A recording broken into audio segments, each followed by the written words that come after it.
à l'endroit de mes familles, puisque, monsieur le directeur général, moi j'ai 3 familles. Ma famille biologique, ma famille politique et ma famille professionnelle, pour leur soutien indéfectible durant toutes les épreuves traversées et le long du chemin parcouru.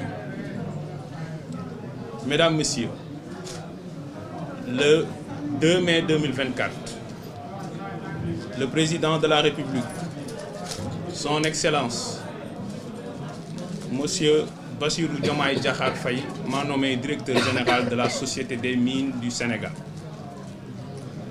Je lui témoigne toute ma gratitude pour sa confiance envers moi.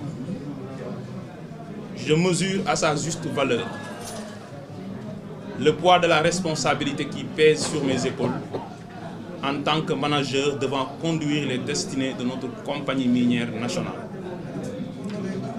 C'est aussi pour moi le lieu de décerner une mention particulière au Premier ministre Ousmane Sonko pour le combat qu'il a mené, le projet qu'il a défendu, ainsi que la vision qu'il a portée jusqu'à notre accession à la magistrature suprême. C'est également une joie immense qui m'anime de devoir travailler aux côtés du ministre de l'Énergie, du Pétrole et des Mines, M. Birame Souleye Diop, dont la compétence, la probité et la détermination illumineront certainement le secteur minier. J'en profite pour rendre un vibrant hommage à nos martyrs, blessés, prisonniers et exilés politiques, puisque j'en fais partie, à tous les combattants de la liberté et de la démocratie. Mesdames et messieurs, le sous-sol sénégalais regorge en son sein d'importantes ressources minières. Il s'agit d'immenses potentialités en substances minérales qui offrent des niches importantes de richesse, de création de richesse, d'emplois, d'infrastructures viables et d'un développement économique endogène et durable. Des métaux précieux tels que l'or et le platine, en passant par les minéraux lourds que sont le zircon, l'ilménite, le rutile, les minéraux stratégiques comme l'uranium, le lithium, le manganèse ou la bauxite, les métaux de base que sont le cuivre, le nickel, le plomb, le chrome et la baryonite.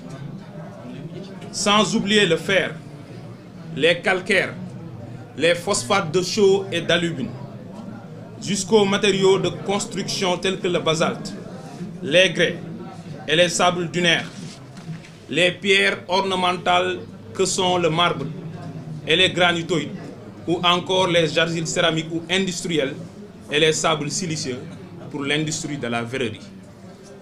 Pour valoriser ces substances, l'État du Sénégal a mis en orbite un cadre juridique incitatif qui a permis d'attirer de gros investisseurs dans le secteur minier. Telle est l'économie du code minier du 26 août 1988 qui sera renforcée par celui du 24 novembre 2003. En 2016, la révision constitutionnelle du 5 avril a apporté une innovation majeure en disposant que les ressources naturelles appartiennent au peuple. Dans le même esprit, une nouvelle loi portant révision du code minier a été adoptée le 8 novembre de la même année pour introduire des dispositions favorisant, en tout cas visant à favoriser, une répartition équitable entre les revenus issus de l'exploitation minière, entre l'État et les investisseurs. Ainsi, au terme de l'article 12 de la dite loi, en son alinéa 1er, l'État peut entreprendre pour son propre compte, soit directement, soit par l'intermédiaire de sociétés ou de personnes physiques ou morales nationales ou étrangères, agissant seules ou en association avec des tiers, toute opération minière. C'est en application de cette disposition législative que la Société des mines du Sénégal, SOMISEN, a été créée par la loi numéro 2020-31 du 6 novembre 2020.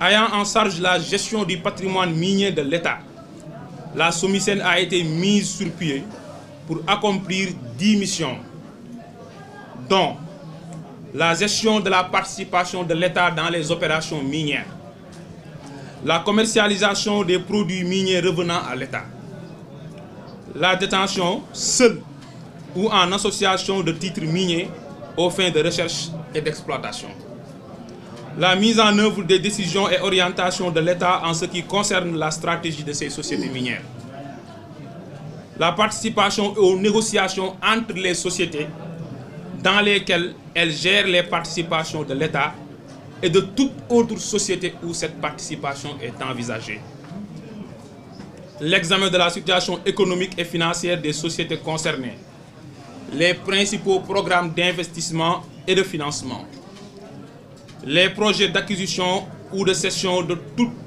toute question soumise aux organes de gestion et de surveillance de ces sociétés minières, entre autres missions. Donc j'ai cité que 6 missions parmi les 10.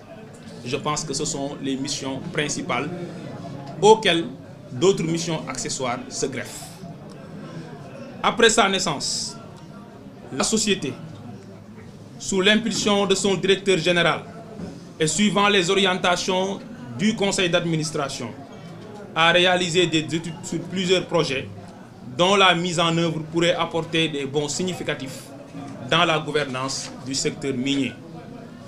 Dans la foulée, elle s'est dotée d'un plan stratégique dont l'objectif global est la suivante: promouvoir, développer et contrôler l'activité minière en vue de mettre en valeur de façon responsable et durable le potentiel minéral au bénéfice de tous. Sous ce rapport, qu'il me soit permis de décerner ou d'adresser mes vifs remerciements au directeur général sortant, M. Ousmane Cissé, et à l'ensemble du personnel de la société pour le professionnalisme et le dévouement dont ils ont fait montre durant ces 3 dernières années. Je voudrais que toute l'assistance les applaudisse. Toutefois, malgré les efforts colossaux consentis quotidiennement par les agents de la société, la SOMISEN fait face à de multiples difficultés dont les plus marquantes sont la non-effectivité des fonctions de représentation et de gestion des participations de l'État dans les entreprises minières, le manque de ressources financières suffisantes pour bien réaliser les ambitieux programmes de recherche, de valorisation et d'exploitation des substances minérales, l'absence de soutien politique de la part de sa tutelle technique et financière pour fonctionner conformément aux rôles stratégiques et objectifs économiques qui lui ont été assignés. À cela s'ajoute une gouvernance discutable du secteur minier qui fait ressortir plusieurs anomalies, dont les suivantes: la disparité cuisante entre la valeur de la production, les richesses créées par les entreprises et les revenus dont bénéficie l'État. À titre d'exemple, pour l'année 2021, sur 1507,7 milliards générés par l'exploitation minière et créés par les investisseurs, l'État et ses démembrements n'ont récolté que 203,1 milliards, soit 13% de la masse des richesses qui ont été créées. La faiblesse de la part de l'État dans les concessions minières. À ce niveau, sur 12 sociétés d'exploitation où l'État détient des droits, en tout cas sur 12 conventions, sur les 12, l'État n'a que 10% sur les 10 en termes de droits. Et sur l'une de ces conventions, l'État a 15%. Le non-recouvrement d'une part importante des redevances minières dues à l'État. Le défaut de transparence dans les opérations minières. Le non-respect des droits humains, des règles de protection et de prévention de l'environnement et des conditions d'hygiène et de sécurité exigées par la loi, les règlements, mais aussi et surtout les instruments internationaux. Face à ces nombreux défis, le projet porté par le président de la République, qui a bénéficié de la majorité des suffrages des Sénégalais, se positionne en solution pour une réappropriation des ressources naturelles en vue d'un développement économique endogène. Notre vision repose sur un modèle économique endogène d'industrialisation par substitution aux importations. C'est pourquoi les ressources minières du pays doivent favoriser l'essor d'une industrie dynamique et compétitive, capable de générer une croissance durable, inclusive et créatrice d'emplois. Notre pays ne doit plus exporter tous les minerais extraits de son sous-sol pour ensuite importer des produits finis issus de la transformation de ces mêmes minerais. Le bijoutier sénégalais ne doit plus parcourir des milliers de kilomètres à la quête des bijoux en or, alors que l'or extrait à Sabodala, à Massawa, quitte le pays en brut. À ce niveau, la SOMISEN doit jouer un rôle en aval en mettant un focus sur un ambitieux programme de transformation des substances minérales. Par ailleurs, le projet mise sur la mobilisation des ressources endogènes pour le financement des politiques publiques. C'est dans cette optique que les ressources naturelles en général et les ressources minières en particulier doivent désormais devenir un important levier de financement de l'action étatique. Ainsi, la SOMISEN en tant que compagnie nationale doit devenir la locomotive de l'État acteur de l'économie et partie prenante de l'exploitation de ses propres ressources. Bien évidemment en développant des joint ventures et des systèmes de partenariat avec des investisseurs privés et étrangers. Sans verser dans l'autarcie, elle doit devenir le bras financier de l'État. Son grenier, sa mine d'or et d'argent. En somme, mon ambition est que la SOMISEN quitte le statut de société sous perfusion permanente de l'État pour devenir son champ nourricier qui mettra des centaines de milliards dans sa caisse.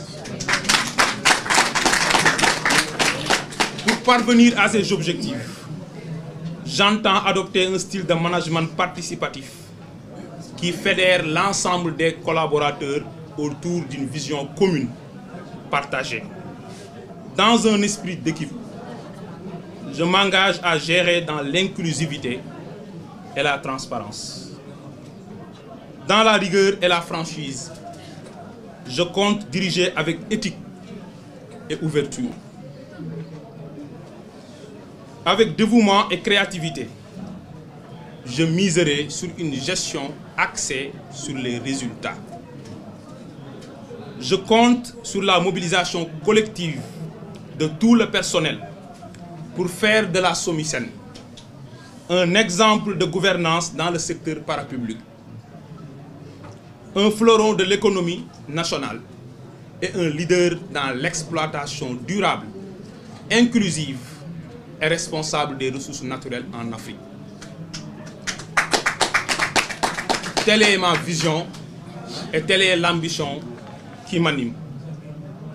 En tant que jeune placé à la tête d'une société publique, je représente toute une frange de la population à travers tous les actes que je prends et le comportement que j'adopte.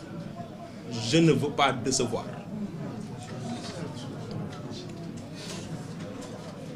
Et je compte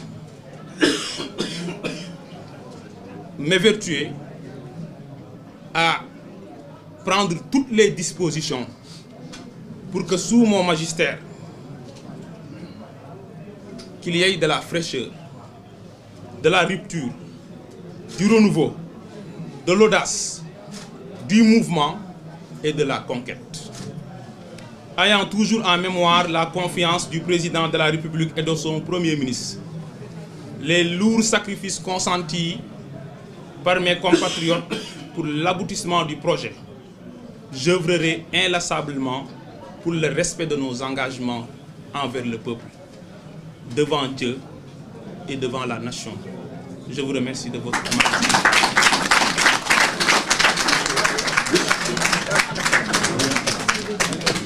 Merci, c'est l'assistance. Merci, la presse. Nous voilà à la fin de la déclaration. Donc, c'est merci à vous. Les cadeaux, là? Les cadeaux, non. À ce que nous donnons, il y a aussi un côté après.